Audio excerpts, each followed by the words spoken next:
कोकिला के पास दो गायें थीं, गंगा और बोनी।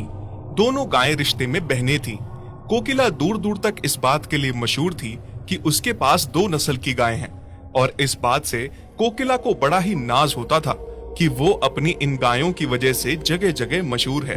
गंगा गाय जो थी जरूरत से ज्यादा ही लंबी, और बोनी कद काठी में बहुत छोटी रह गई थी। लेकिन गंगा बहुत घमंडी गाय थी, हमेशा अपनी बहन बोनी की कद काठी का मजाक उड़ाती रहती थी और उसे बहुत परेशान भी करती थी। उसे अपनी लंबाई और खूबसूरती पे बड़ा घमंड था। ओ बोनी सुन तो। हाँ दीदी बोलो, क्या सोचा है फिर तूने? किस बारे में दीदी? बच्चा देने के बारे में। देख, अब हम दोनों जवान हैं। भले ही तुम कद में छोटी रह गई हो, पर उम्र में तो मेरी तरह अच्छी ही हो ना। अब तुम्हें भी सोचना चाहिए कुछ। क्या क्या बात कर रही हैं दीदी आप? मेरे तो कुछ भी समझ में नहीं आ रहा है। साफ साफ कहो ना दीदी। कद के साथ साथ बुद्धि भी छोटी रह गई है क्या तुम्हारी? मैं बच्चे के बारे में बात कर रही हूँ। बच्चा होगा तभी तो हम मालकिन को दूध दे पाएंगे ना, तभी तो उन्हें हमसे भी कुछ मुनाफा होगा ना, वरना ऐसे ही खिलाते रहना क्या उन्होंने हमें शौक के लिए। मालकिन का जो हमारी वजह से दूर दूर तक नाम है, और हम पे मालकिन को जो नाज है उसे आगे नहीं बढ़ाना क्या? हाँ दीदी, मैं सब जानती हूँ। मालकिन को हम पे बहुत नाज है, और उसी नाज को बनाए रखने के लिए हमें भी उनके लिए कुछ करना है। मैं जानती हूँ। देख बहन, मैंने सोच लिया है, अब बच्चे को जन्म देने का, फिर मालकिन को खूब सारा दूध देने का। तुम्हारा तो तुम देख लो। हाँ। फिर एक दिन कोकिला से गांव का सरपंच मिलने आता है। कोकिला, मुझे तुमसे कुछ बात करनी है। हाँ सरपंच साहब, बोलिए ना। मेरी बेटी को तुम्हारी बोनी गाय बहुत पसंद आई है, और वो रोज सुबह शाम उसके लिए जिद करती है कि बाबा मुझे वो बोनी गाय ला कर दो, मुझे उसके साथ खेलना है। तुम जितनी चाहो उतनी कीमत ले लो उस गाय की, वो बोनी गाय मुझे दे दो। कैसी बातें करते हो सरपंच साहब आप? बच्ची तो बच्ची है, आप भी बच्चों जैसी बातें कर रहे हो। वो मेरी गाय है, कोई खेलने की चीज नहीं है। तो क्या गलत कहा मैंने? मैं कौन सा तुम्हारी गाय मुफ्त में ले जाने वाला था? मुंह मांगी कीमत देने को तैयार हूँ। हाँ, और वैसे भी वो गाय खिलौना ही है दुनिया के लिए। तुम उस गाय को मानती हो, बाकियों की नजरों में वो खिलौना ही है। तुम्हारी लंबी गाय को तो मैं मानता हूँ, उससे जरूर तुम्हें कुछ फायदा होता होगा, पर बोनी गाय कौन सा तुम्हें बच्चा देने वाली है और भर भर के दूध देने वाली है। तुम बस हर जगह इसलिए मशहूर हो क्योंकि तुम्हारे पास दो अद्भुत गाय हैं।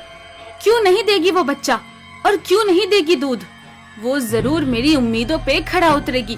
वही नहीं, मेरी दोनों गाय बच्चा भी देगी और दूध भी।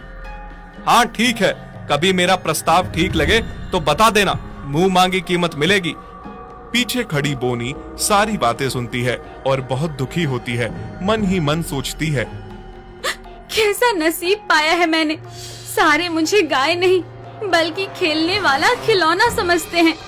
तू रो क्यों रही है? सही बात तो है, लगती ही तुम खिलौने जैसी हो। मुझे नहीं लगता कि तुम बच्चा भी पैदा कर पाओगी और दूध दे पाओगी। बच्चे के जितनी तुम खुद हो, क्या बच्चा जनोगी? गंगा की बातें बोनी को बहुत बुरी लगती हैं, पर वो लाचार थी, क्या करती। फिर कुछ दिन बाद गंगा गर्भवती हो जाती है और बच्चे को जन्म देती है। फिर उसे खुद पे और ज्यादा घमंड होने लगता है। पर कोकिला दोनों गायों को एक समान प्यार करती थी। उसे जितनी गंगा प्यारी थी उतनी ही बोनी भी प्यारी थी, और अब कोकिला को गंगा से बहुत फायदा भी हो रहा था। गंगा बहुत सारा दूध दे रही थी, जिस वजह से कोकिला के घर से दूध बाहर बिकने लगा था और कोकिला को बहुत मुनाफा हो रहा था। फिर एक दिन कोकिला गंगा से दूध निकालती है। बोनी गाय ये देख के दुखी होती है और रोने लगती है। तभी कोकिला उसे रोता देख लेती है और उसे प्यार देती है और सर पे हाथ फेरती है। अरे बोनी, तुम रो क्यों रही हो? तुम ऐसे दुखी ना हो। तुम दुखी होगी तो मुझे भी बहुत दुख लगेगा। तुम भी चाहती हो ना बच्चा देना और दूध देना।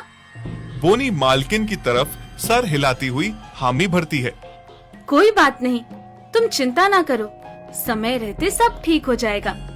मालकिन के मुंह से ऐसी बातें सुन के बोनी को बहुत अच्छा लगता है, पर गंगा अपने तानों से उसे जीने नहीं देती और कहती है, हाँ, मालकिन तुम्हारा दिल रखने के लिए ये सब बोल रही थी और क्या कहती बेचारी, पर तुम्हें तो शर्म ही नहीं है। क्या फायदा है तुम्हारे जीने का? ना तो तुम माँ बन सकती हो, ना दूध दे सकती हो और ना किसी बच्चे के खेलने वाला खिलौना बन सकती हो। मुझे देख, बच्चा भी जना, उसे दूध भी पिला रही हूँ और मालकिन को भी भर भर के दूध दे के फायदा दे रही हूँ। हम गाय का यही तो फर्ज होता है, पर तुम तो गाय होने के नाम पे धब्बा हो। उस दिन बोनी गाय बहुत दुखी हुई। जो बातें उसकी बहन ने उसे कही वो आज तक किसी ने नहीं कही थी। सच कहती है दीदी, मैं किसी काम की नहीं हूँ। फिर कुछ दिनों बाद एक चमत्कार हो जाता है कि बोनी गाय गर्भवती हो जाती है और अपनी गर्भवती होने पे खुशी से पागल हो जाती है। बोनी, तुम गर्भवती हो गई। देखा, मैंने कहा था ना, सब ठीक हो जाएगा। वो तुम थी जो ऐसे ही चिंता करती थी। गंगा बोनी के गर्भवती होने पे बिल्कुल खुश नहीं थी। उसे लगने लगा था कि मालकिन अब बोनी को उससे भी ज्यादा प्यार करने लगेगी। आय हाय, तू गर्भ से क्या हो गई बोनी? तेरे पाँव जमीन पे भी ना लगने लगे। नहीं दीदी, ऐसी बात नहीं है। तुम गलत क्यों सोच रही हो? गलत नहीं मैं सोच रही हूँ। इतना खुश होने की कोई जरूरत नहीं है। खुद को देखा है तुमने? मुझे तो लगता है कि तुम्हारी तरह ही बच्चा पैदा होगा, बोना सा। और ना तुम मालिक को अच्छा दूध दे पाओगी और ना अपने बच्चे को। तुम कभी संपूर्ण माँ बन ही नहीं पाओगी। याद रखना मेरी बात को। बोनी गाय को गंगा की बातें बहुत दुखी करती हैं और वो फूट फूट के रोती है। अब उसे इस बात की चिंता थी कि कहीं उसका बच्चा उसी की तरह बोना ही तो नहीं होगा। लेकिन कुछ समय बाद बोनी को बिल्कुल स्वस्थ बच्चा होता है और उसे बहुत सारा दूध भी आता है।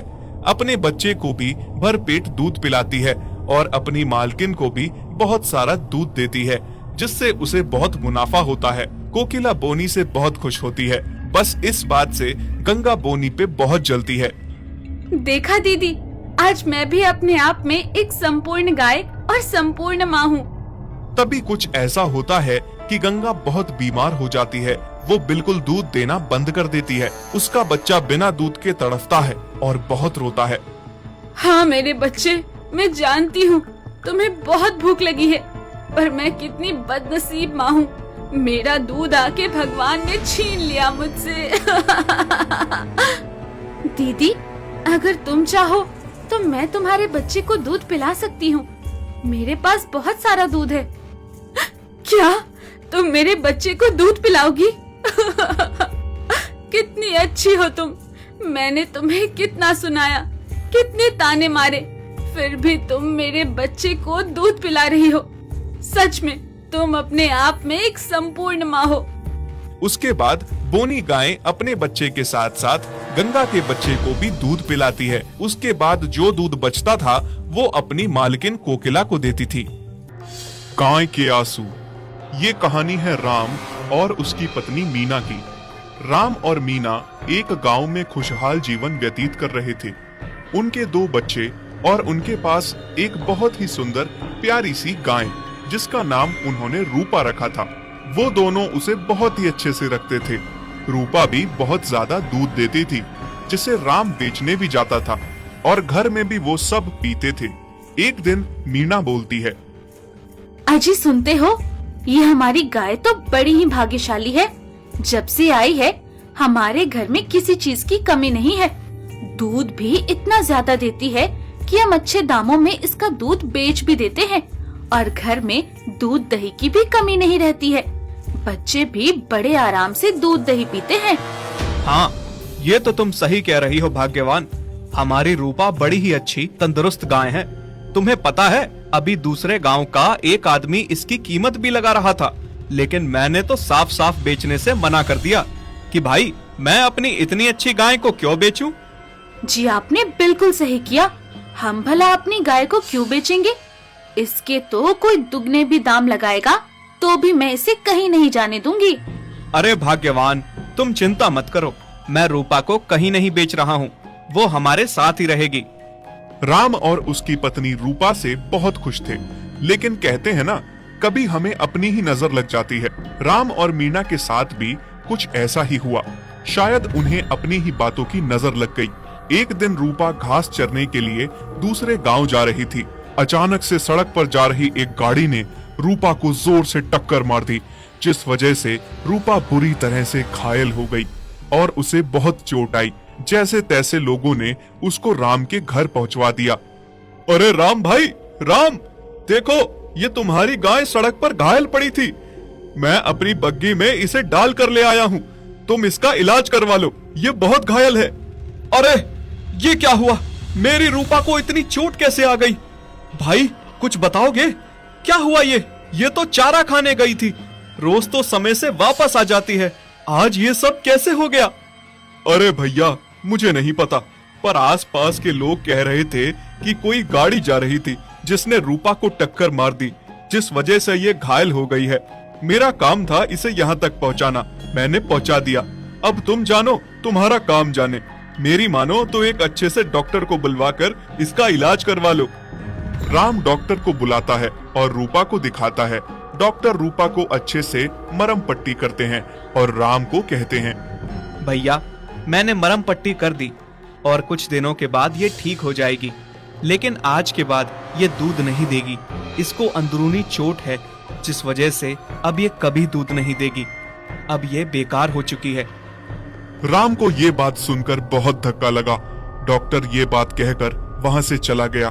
राम अपनी पत्नी से कहता है, अरे भाग्यवान, मुझे तो कुछ समझ ही नहीं आ रहा है।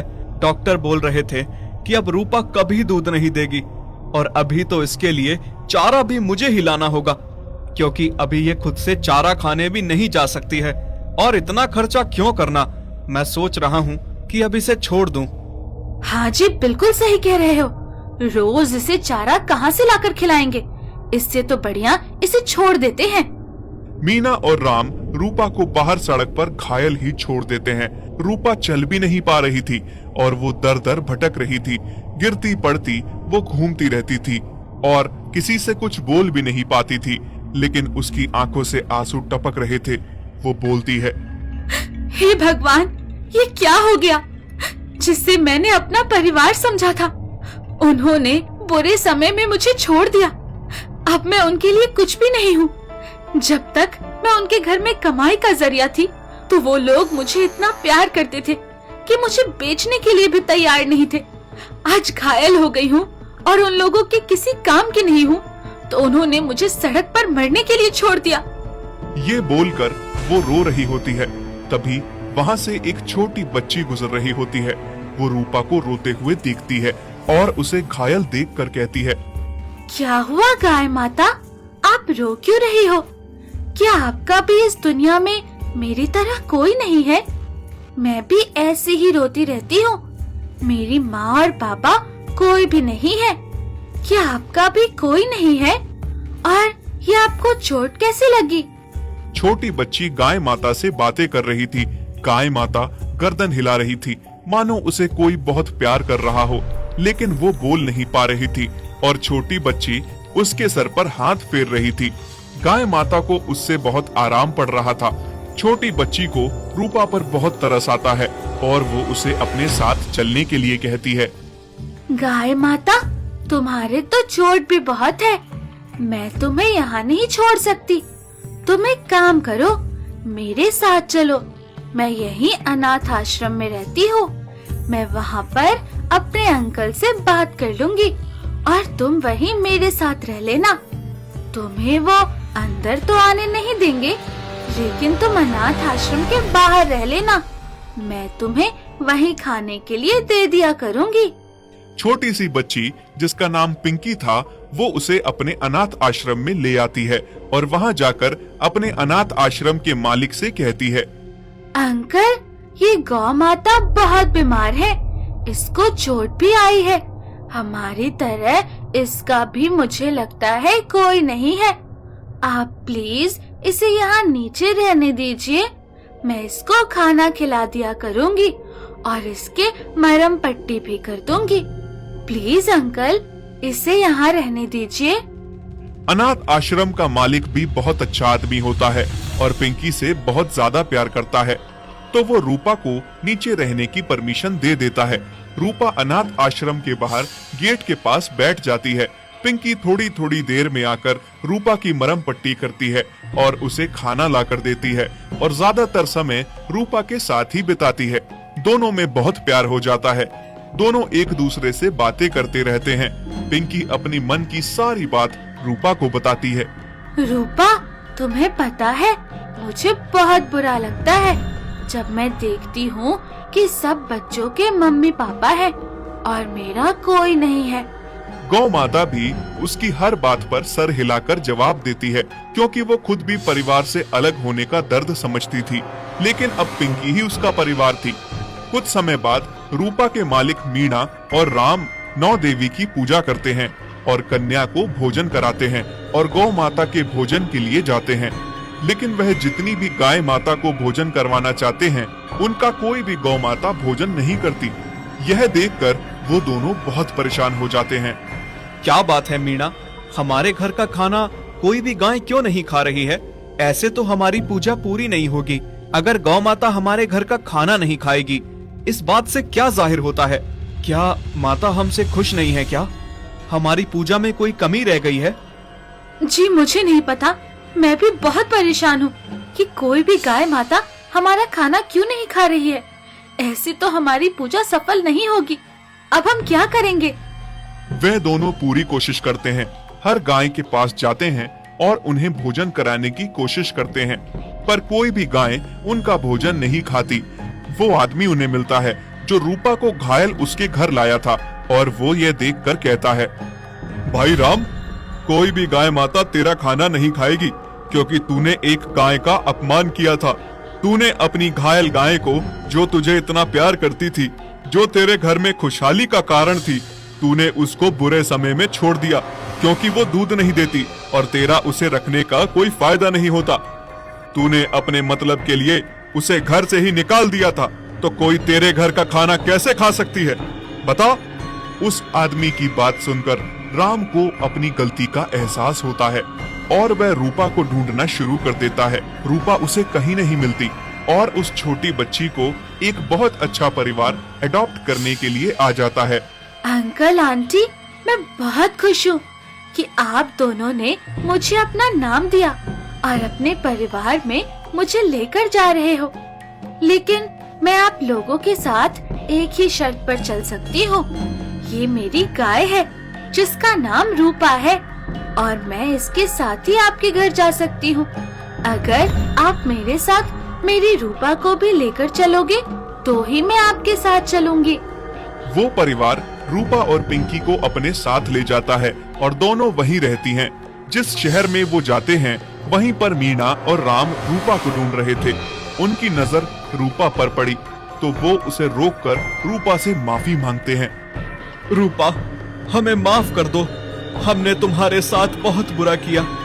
जब तुम दूध देना बंद कर दी, हमने तुम्हें बेकार समझकर तुम्हें छोड़ दिया। वो इतना बोलते हैं, पर रूपा उन्हें माफ नहीं करती, क्योंकि उन्होंने गाय माता का ही नहीं, स्वयं माँ दुर्गा का अपमान किया था। इसलिए वो उन्हें कभी माफ नहीं करेगी और उनके बुरे से बुरा वक्त आना शुरू हो जाता है। और वहीं पिंकी की किस्मत बदल चुकी थी।